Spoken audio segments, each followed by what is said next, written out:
and welcome to this week's book club episode of Star Wars Bloodline by Claudia Gray. If you are not familiar with this series, you can go ahead and click here and it'll take you to the beginning of the playlist.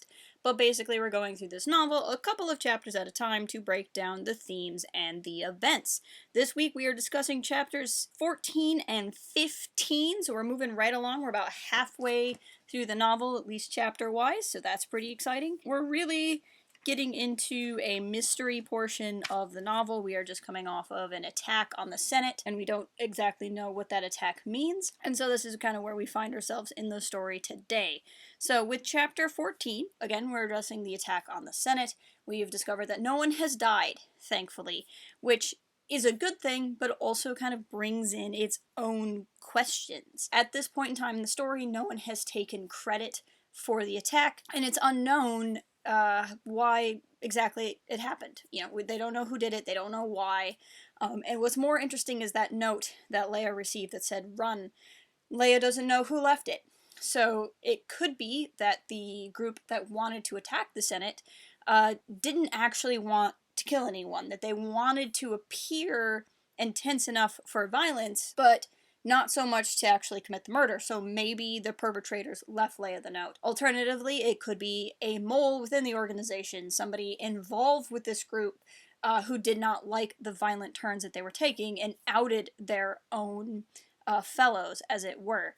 So these are the questions that Leia is kind of left to think about as she kind of slips in and out of a Bacta tank and then eventually goes to sleep. When Leia wakes up, she finds a message from Han and a message from Chewie, and she's very excited to hear from both.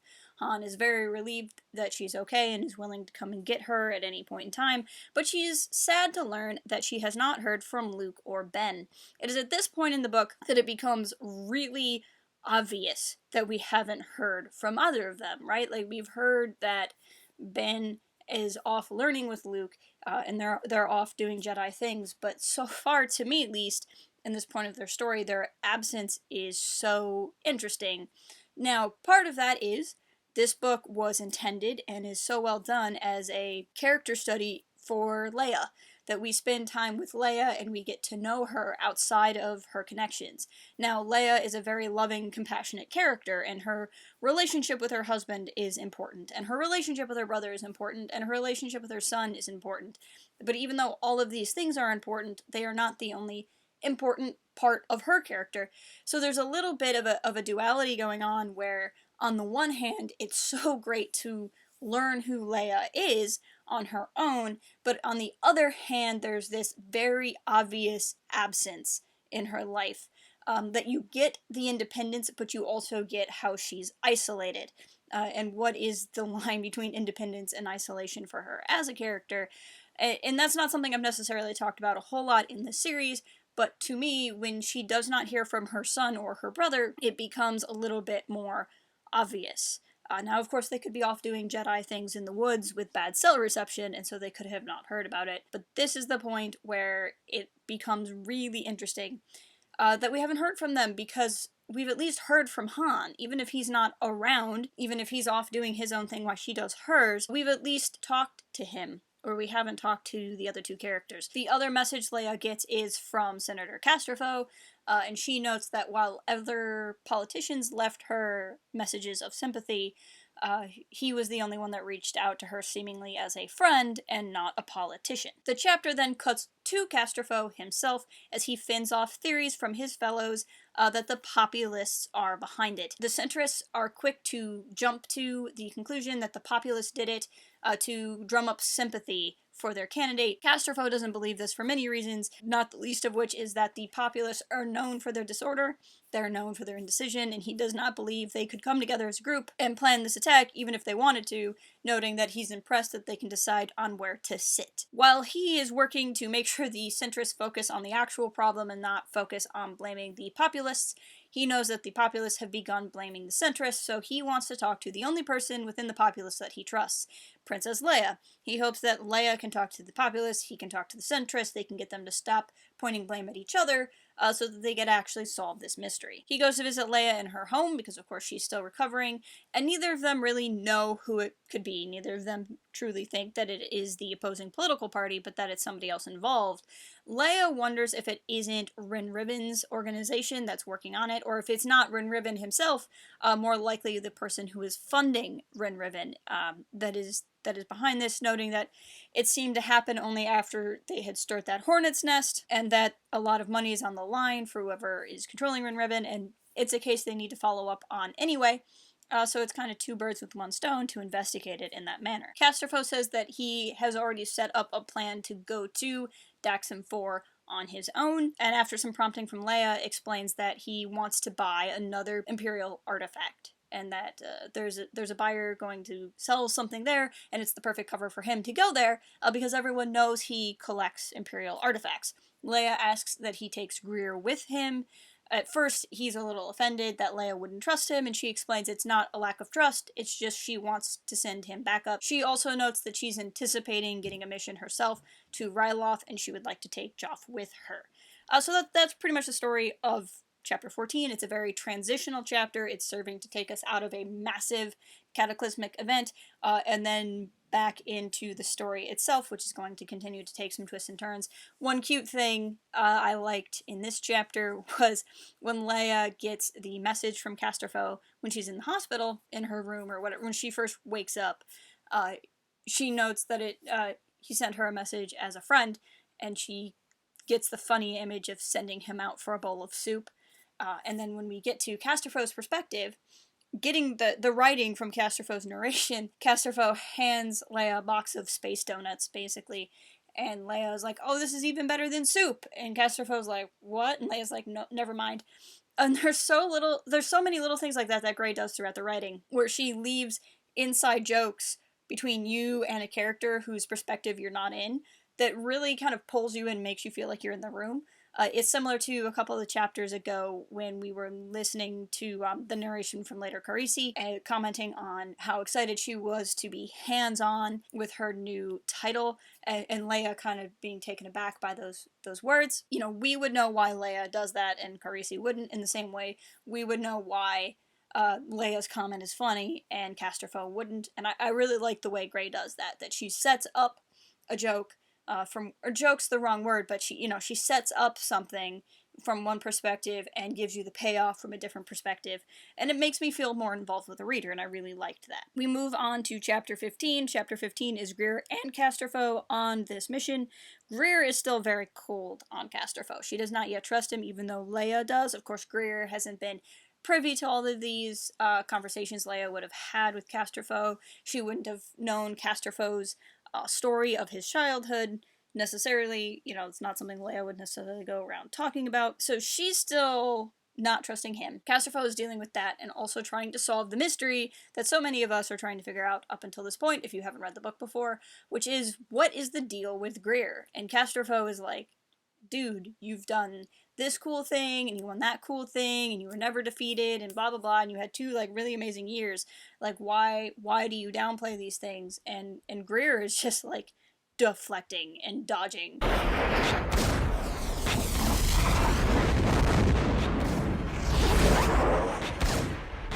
Casterfo just ends up giving up. They do kind of share some cutesy banter of oh, did you just compliment me? And Greer not acknowledging it. So you can see that there's some hope for Greer to loosen up on him, but she's still ultimately not ready to trust him yet. Another thing that's going on here is Casterfo is trying to explain the situation to her in a way that she'll understand. That most of the buyers and sellers have code names, and Greer thinks that's weird and suspicious. To Casterfo, it's totally normal, and so many people do that, and even keep those names when they are involved in reenactions. And reenactions was such a strange thing because, I think of Civil War reenactments here in the U.S., Revolutionary War reenactions here in the U.S., I would assume reenactions like that must happen in other countries. But it was kind of funny to think of that going on in Star Wars. It was not something I'd necessarily thought of before. And it is an interesting kind of inner world where, are you with Greer, where these names are weird, or are you with Casterfo, where it's not really as weird, and there's some people who might be weird, but the vast majority of people are not. It was just a small little thing and a small way to connect it to things we experience on Earth in a way that adds this layer of, okay, you're following Castrofo, where he's aware of how this looks, but thinks that there's more of a context to it. Eventually, they leave the ship. The town is barren, but that doesn't make a whole lot of sense because there must be money coming through the town. The artifact itself that Castrofo is going to buy would be worth a lot of money. They know Rin Riven is involved in this area, and he has a lot of money, so why is there so much money in the area, but nothing looks great? Like, where is that money going? What is going on? They get into a bar and meet Castrofo's contact, and Castrofo's contact is the woman from the casino. It is, in fact, Hassian? Hadrassian. Castrofo here has to play it really cool, and he does a very good job, where he knows exactly who she is, but he can't play off that he's been investigating her. So he truthfully is like, you look familiar, and she's like, hey, I was at that casino, actually, and plays it off really well without bringing up suspicion, and that's where he finds out that she had actually dangled this particular artifact for him to find, that he is being vetted in some way by this organization where he thought he was investigating them. So it's kind of like a triple blind, where he thought he was trapping them, but found out they were trapping him, but because he actually wants to make this contact, he is actually really happy that he's being trapped. So it's this big kind of flippity-flop type thing, and from that point on, he just has to play the part. You know, he asks questions. It's the artifact in question is a red Imperial Guard helmet. It belonged to Hadrassin's brother, who got ill just before the Battle of Endor and couldn't be there, so he survived, so they have the helmet. Now, of course, this could all be a massive trap that's going to go horribly wrong, or it could go horribly right. Castrofo is enamored with Hadrassin's story. He is enamored with tales of people within the Empire, so again, it's kind of that conflict of, he says that he hates Darth Vader, and he hates Palpatine, and he hates all of these terrible people, and yet he's just fascinated by all of these other figures within recent history. After the stories, they set up a meeting. Castrofo is to go to their camp by himself without Greer to actually receive the artifact, which is where the this could go horribly wrong or go perfectly fine thing comes in. As they walk back to their ship before ultimately going to their hotel, Greer is still kind of mocking Castrofo. Castrofo is so excited with how all of this went. You know, as much as he did enjoy listening to the stories, he's so excited that this plan is going in a way that helps them. So Greer is choosing to look at this as he was only excited about the stories. Castrofo wonders to himself if he will ever earn the respect from, quote, Leia's self-righteous team, which is a very interesting quote here, and I think that's ultimately what Castrofo's issue is with so many people, and ultimately why he has learned to trust Leia. It's this idea of self-righteousness. Self-righteousness is never helpful, in my opinion. You could be completely morally, ethically correct, 100%, no fault at all.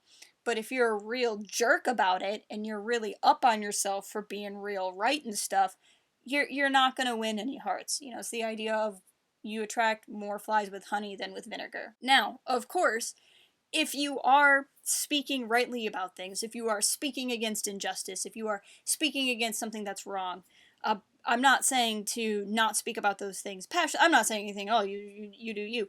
But, like, I'm not saying that people shouldn't speak with passion about those things, but the rightness should come from the ethic, not from the person who has the ethic, right? I could do 8 videos a week about how much I love The Last Jedi and the sequel trilogy and how, whatever I think it is, if you're still mad about a movie 2 years later, but whose mind is that really going to change, right? I could sit here and just complain about fandom discourse and how come people can't just enjoy things and prattle on about that in a video, but it probably won't convince one single person who doesn't like the sequel trilogy to start liking the sequel trilogy. Alternatively, I could just simply sit here and talk about Star Wars. I could talk about Bloodline. I can talk about how Bloodline enhances my appreciation of the sequel trilogy, and maybe it would inspire somebody to watch the movies again and enjoy them.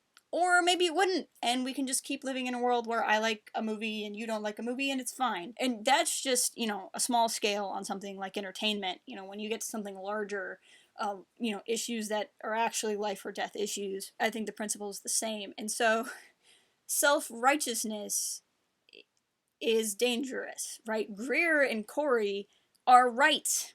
You know, the centrists can be dangerous. They do seem to want a lot of things back that are a lot like the Empire. We have seen them to be, you know, a little bit meaner in these books, in this book, in that type of thing. They're not wrong about Leia's qualifications. You know, Greer and Corey haven't really been wrong about anything in this book. It's the way you go about talking about a thing. The irony, of course, is that Casterfo has a lot of self-righteousness himself. The way he would get upset that someone couldn't possibly understand that he just has Imperial helmets on his wall. Like, cuz, which of course I have Imperial stuff on my wall, cuz it looks cool, but the Empire is also not real in my universe, so it's a little bit different. So it's a little bit like the pot calling the kettle black here with Casterfo, I think. And I think that is a very important point, and why he has such a hard time getting through to the different members of Leia's staff. But it is definitely something that has been going around. After this exchange, Greer goes to track what's going on. She, instead of going to bed, gets into the ship and flies off. And is really enjoying flying, and it describes her flying in such a way that has not been described yet in the book, which is interesting because we know she's a really great pilot, but we don't get the same kind of description of how much she just really loves flying. But she really loves flying and discovers that this is a massive paramilitary operation. This is not a couple of bumpkins in a basement that they dug out behind their cabin, and they're really mad about local ordinances. This is like a big army that could really be a danger to at least the nearby planets. It really ups the ante. It's, you know, an actual force. Greer discovers this, and we will see what happens as we continue to read. So as we move along, we're going to read chapters 16 and 17 next. A general scheduling note. Next week, if you are watching these videos as it comes out, if you're not watching these videos as they come out, it doesn't matter as much to you. But if you're watching these videos as they get released, next week, Resistance Season 2 starts. Based off of the release time of the episodes, I think that I'm going to be doing Resistance reviews on Monday. I don't think I'm going to be able to stay up on Sunday and get a review out Sunday, which means I don't want to do both the Resistance review and the Bloodline videos on the same day. So right now, I'm planning on next week, the Bloodline video going up Sunday. I will move these ahead a little bit earlier in the week, do Bloodline videos on Sunday now, and then Resistance videos on Monday. This will only last a little bit longer once we finish Bloodline. I'm still planning on taking a break until January, maybe the start of February, just so that we can kind of focus the channel on The Mandalorian and The Rise of Skywalker as those two things pick up. So that's just my kind of general scheduling note. So don't panic, as these videos will start coming out a day sooner in the week if all goes according to plan. And I might find you next week and that plan might not be a thing that happens at all. But that's really what I have for Bloodline this week. If you haven't already, please reach out to us on the socials. We'd love to connect with you and talk about Bloodline or Star Wars or anything else. If you have thoughts on the reading, go ahead and leave them in the comments here. That would be wonderful. And I will chat with you guys next week.